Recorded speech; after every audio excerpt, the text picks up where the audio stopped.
ഇപ്പോൾ അച്ഛനും അമ്മയ്ക്കും പൊക്കം കുറവാണെന്നുണ്ടെങ്കിൽ കുട്ടീനെ അത് ബാധിക്കാൻ ചാൻസ് ഉണ്ടോ? അതെ, അച്ഛനമ്മമാരിൽ പൊക്കക്കുറവ് നമ്മളൊരു കുട്ടിയുടെ പൊക്കം എന്ന് പറയുന്ന പല ഘടകങ്ങളാണ് അത് തീരുമാനിക്കുന്നത്. ഞാൻ നേരത്തെ പറഞ്ഞ പോഷകാഹാരം, ന്യൂട്രിഷൻ, അത് വളരെയധികം ഇമ്പോർട്ടൻ്റ് ആണ്.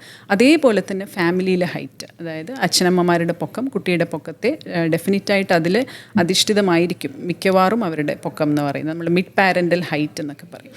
അതേപോലെ തന്നെ കുട്ടികൾക്കുണ്ടാകാവുന്ന അസുഖങ്ങൾ, ഹോർമോൺ വ്യതിയാനങ്ങൾ, ഇതെല്ലാം കുട്ടിയുടെ പൊക്കത്തെ ബാധിക്കാം. നമ്മൾ ഉദാഹരണത്തിന് ഞാൻ നേരത്തെ പറഞ്ഞു, നേരത്തെ പ്രായപൂർത്തിയാവുക, പ്രത്യേകിച്ച് പെൺകുട്ടികളിൽ 8 വയസ്സിന് മുമ്പ് പ്രായപൂർത്തിയാവുന്ന ലക്ഷണങ്ങൾ വരിക, നേരത്തെ പീരീഡ്സ് ആവുക, ഇതെല്ലാം അവരുടെ ഫൈനൽ ഹൈറ്റ് കുറഞ്ഞു പോകാൻ ചാൻസ് ഉണ്ട്. അപ്പോൾ ഈ ഘട്ടങ്ങളെല്ലാം നമ്മളത് നേരത്തെ തിരിച്ചറിയുകയാണെങ്കിൽ, ഈ ബർത്ത് വെയ്റ്റ് കുറവുള്ള കുട്ടികൾ, SGA അല്ലെങ്കിൽ IUGR ബേബീസ് എന്ന് പറയും, അവർക്കും വളർച്ചാ പ്രശ്നങ്ങൾ വളരെ കോമണായി നമ്മൾ കാണാറുണ്ട്.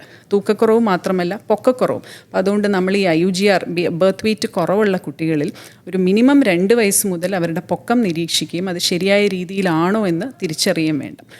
ഈ വിഭാഗത്തിലുള്ള കുട്ടികൾക്ക് നേരത്തെ പ്രായപൂർത്തിയാവാനും ഒരു സാധ്യത ഉള്ള ഒരു കണ്ടീഷനാണ്.